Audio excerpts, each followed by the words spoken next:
Sir నమస్కారం sir. నమస్తే అండి. సార్ జగన్మోహన్ రెడ్డి గారు నిన్న మీడియాతో మాట్లాడుతూ కమ్మవారిని, అది కూడా వైసీపీలో ఉన్న కమ్మవారినే చంద్రబాబు నాయుడు గారు టీడీపీ టార్గెట్ చేస్తుంది, వాళ్ళ పైన కావాలనే దాడులు చేస్తుంది అన్నట్టుగా మాట్లాడడం జరిగింది సార్. మరి నిజంగా కమ్మవారిని చంద్రబాబు నాయుడు గారు టార్గెట్ చేస్తున్నారా? దీనికి ఇవాళ కన్నా లక్ష్మీనారాయణ గారు కూడా కొన్ని కౌంటర్ ఇచ్చే ప్రయత్నం అయితే చేశారు.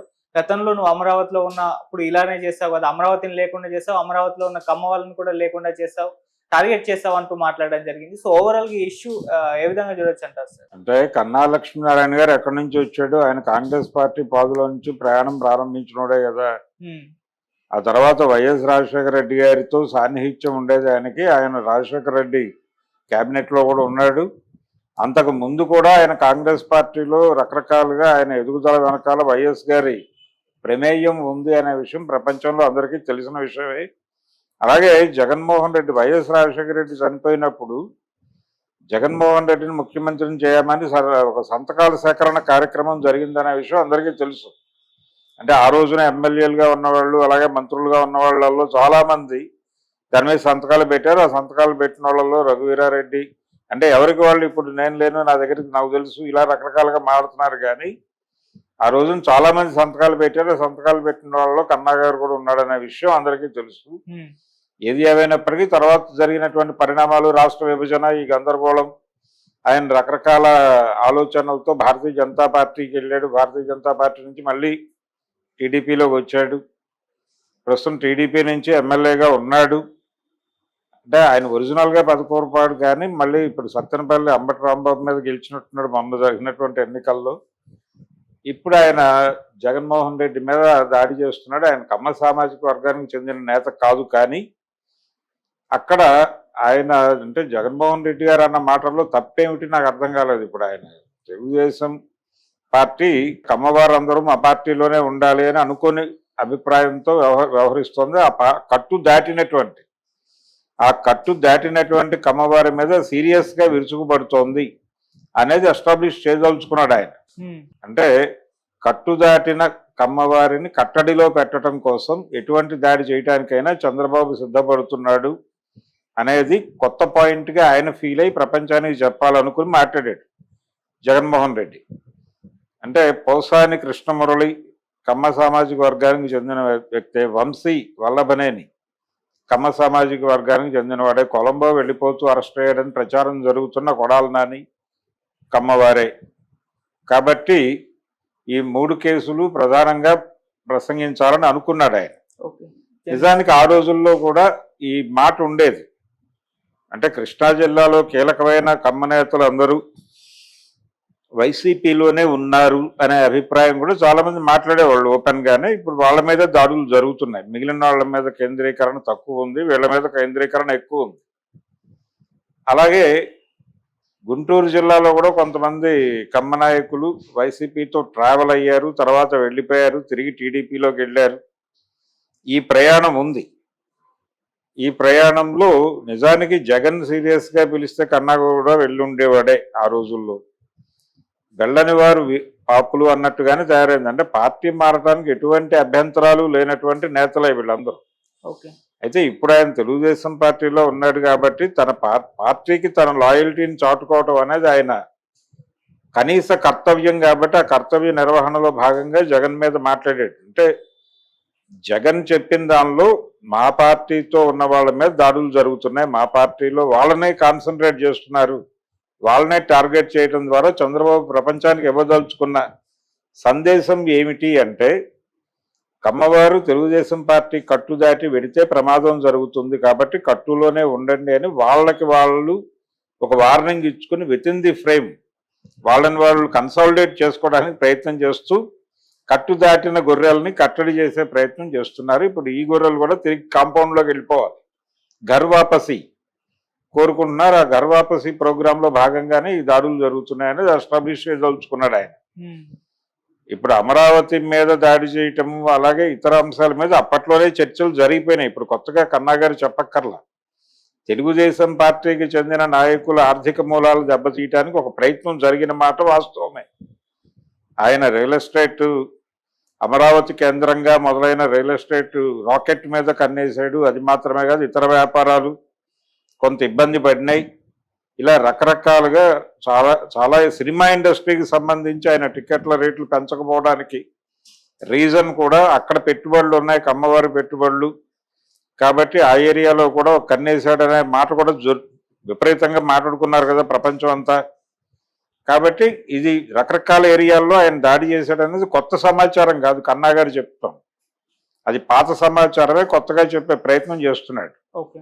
అంటే జగన్మోహన్ రెడ్డి తనని తాను కమ్మ సేవకుడిగా ఎప్పుడూ చెప్పుకోలేదు. కానీ తెలుగుదేశం పార్టీతో ఆయనకు వ్యతిరేకత ఉంది. కానీ ఆ వ్యతిరేకత ఇప్పుడు రాజధాని వద్దనే మాట ఆయన చెప్పడానికంటే ముందు జగన్ అధికారంలోకి వస్తే రాజధాని ఉండదు అనే మాట చంద్రబాబు చెప్పాడు, జగన్ చెప్పలా. ఏది మొన్న జరిగిన ఎన్నికలు కాదు, జగన్ గెలిచిన ఎన్నికలు. జగన్ గెలిచినటువంటి ఎన్నికల్లో 2019లో జరిగినటువంటి ఎన్నికల సందర్భంగా జరిగిన క్యాంపెయినింగ్లో చంద్రబాబు నాయుడు గారు స్పష్టంగా మైక్ ముందుకు వచ్చి మంగళగిరి సభలోనే మాట్లాడాడు. రాజధాని ఉండాలంటే అమరావతి కావాలనుకుంటే తెలుగుదేశానికి ఓటేయండి, అమరావతి వద్దనుకుంటే జగన్ ఓటేయండి అన్నాడు ఆయన. మాకు రాజధాని అక్కర్లేదని జగన్ ఓటేశారు జనాలు. కాబట్టి రెఫరెండం మీద జగన్ అంటే రెఫరెండం మీద చంద్రబాబు ఎప్పుడు ఎన్నికలకు వెళ్ళి అతనికి విజయం దక్కల. అతను రెఫరెండంకి వెళ్ళిన 2 సార్లు అలిపిరి మీద రెఫరెండంకి వెళ్తే రాజశేఖర రెడ్డి సీఎం అయ్యాడు, అమరావతి మీద రెఫరెండంకి వెళ్తే జగన్ సీఎం అయ్యాడు. ఇది ఒక విచిత్రమైన పరిస్థితి తెలుగుదేశానికి. అయితే ఆ రెఫరెండంలో భాగంగా ఆయన రాజధాని ఉండదు అనే మాట మొదట చెప్పింది చంద్రబాబే, జగన్ కాదు. జగన్ అప్పటికి ఆ మాట అనలా, తర్వాత అన్నాడు.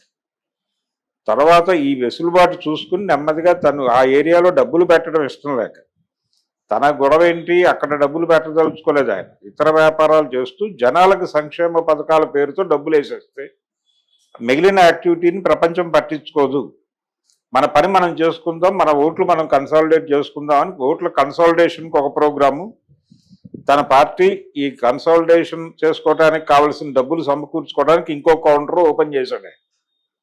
ఓపెన్ చేసి అంటే రిఫార్మ్స్ విత్ హ్యూమన్ ఫేజ్ అని ఏదైతే నరసింహారావు గారు మన్మోహన్ సింగ్ చెప్పారో దాన్ని ఇంకొంచెం ఉధృతంగా చేయదలుచుకున్నాడు. రాజశేఖర రెడ్డి నినాదం కూడా అదే, రిఫార్మ్స్ విత్ హ్యూమన్ ఫేజ్ అని. అదే నినాదాన్ని ఎత్తుకుని ఈయన డబ్బులు పంపిణీ వ్యాపారం రెండింటినీ జోడు గుర్రాల మీద నడిపించేసి నేనే గెలిచేస్తానని భ్రమకు గురయ్యాడు జగన్మోహన్ రెడ్డి. ఈ ప్రాసెస్లో ఆయన క్యాపిటల్ వదిలిపెట్టేసి ఇతర యాక్టివిటీలోకి వెళ్ళిపోయాడు. వ్యాపారము, ఈ యొక్క వితరణ కార్యక్రమం, ఈ 2 పనులు అనుకున్నాడు ఆయన. మిగిలిన పనులన్నీ గాలికి వదిలేశాడు. ఆ వదిలేసిన ఫలితం అనుభవించాడు ఇప్పుడు. కాబట్టి కొత్తగా మాట్లాడాలి అంటే కన్నా లక్ష్మీనారాయణ గారు పొలిటికల్ లైన్లో చాలా కాలంగా ఉన్నాడు.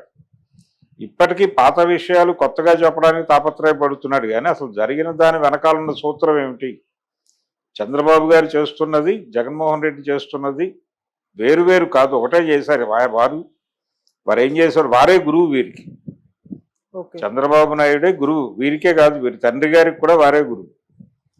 అంటే రిఫార్మ్స్ వచ్చేసిన తర్వాత ఆర్థిక సరళీకరణ ఎరాలో ప్రభుత్వాన్ని నడుపుతూ డబ్బులు ఎలా చేసుకోవాలి అనే జ్ఞానానికి వీళ్ళకి చంద్రబాబే గురువు. చంద్రబాబుని అనుసరిస్తూ ఆయన జలయజ్ఞం అన్నాడు, ఈయన ఇంకొక యజ్ఞం అన్నాడు, 3 రాజధానులు అన్నాడు, అభివృద్ధి వికేంద్రీకరణ అన్నాడు, రకరకాల విన్యాసాలు చేశాడు. కేంద్రం పంపించిన ప్రతి ఫైలు ఓకే చేసుకుంటూ వెళ్ళాడు. మీకు విధేయుండని చెప్పారు. ఈయన పద్ధతిలో ఈయన డబ్బులు, ఈయన వ్యాపారం ఈయన చేసుకున్నాడు, రాజకీయ వ్యాపారం ఇదంతా నడిపేసుకున్నాడు ఆయన. ఇది వాళ్ళు నడిపారు, వాళ్ళు తక్కువే నడపలా, వాళ్ళు బీభత్సంగానే నడిపారు. అధికారంలోకి ఎవరు వచ్చినా రాజకీయ వ్యాపారం మాత్రమే చేస్తారని ఇద్దరి నుంచి ప్రజలు అర్థం చేసుకోవాల్సిన అవసరం ఉంది. వారు గొప్ప, వీరు వారి ఇంట్లో తెచ్చి పెట్టరు, వీరు ఇంట్లో తీసుకొచ్చి పెట్టరు. వీరిద్దరూ కూడా ప్రజల పేరుతో వ్యాపారం చేసుకుని ఎవరి ఇళ్ళు వాళ్ళు నింపుకునేవారే అనే విషయం అర్థం చేసుకోవాలి. అందుకని ఒకే తానులో గుడ్డలు ఈ పొలిటికల్ పార్టీస్ అన్నీ కూడా అనే మాట ఊరికనే పుట్టలేదు. ఈ జెండాలన్నీ ఒకే తాను గుడ్డలే అనే మాట ఊరికనే పుట్టలేదు. అందుకని కన్నా లక్ష్మీనారాయణ గారు చెప్పిన మాటలకి జనాలేమీ ఆశ్చర్యపోరు, కంగారు పడరు. వాళ్ళకి తెలుసు ఎవరేమిటో. జగన్ గారు ఇంకా డబ్బులు పెట్టాడు, తింటే తిన్నాడు కానీ పెట్టినోడు గొప్పోడు కదా అని మాట్లాడే వాళ్ళ సంఖ్య పెరుగుతుంది. అది చూసి భయపడుతున్నారు వీళ్ళు. రేపు ఏదన్నా తేడా జరిగితే అంటే జనం మూడు టువర్డ్స్ జగన్ ఉందనే ఇంటెలిజెన్స్ నివేదిక కేంద్రానికి చేరితే తెలుగుదేశం పార్టీని తీసి పక్కన పెడతారు. ఎప్పుడైతే కూటమిలో తెలుగుదేశం లేదు అనే వాతావరణం వచ్చిందో ఆటోమేటిక్గా తెలుగుదేశం పార్టీకి గడ్డు కాలం ప్రారంభమైనట్టే. ఆల్రెడీ ఆ అభిప్రాయం ప్రజల్లో మొదలైంది. ఈ మొదలైంది పెరగకుండా చూసుకోవడానికి ప్రతి చోట నియోజకవర్గాల వారి ప్రయత్నాలు మొదలైనాయి. అందుకని కన్నా లక్ష్మీనారాయణ గారు నోరు తెరిచి జగన్ మాట్లాడిన అంటే పైగా వాళ్ళ ఏరియాలో మాట్లాడేది అంబటి రాంబాబు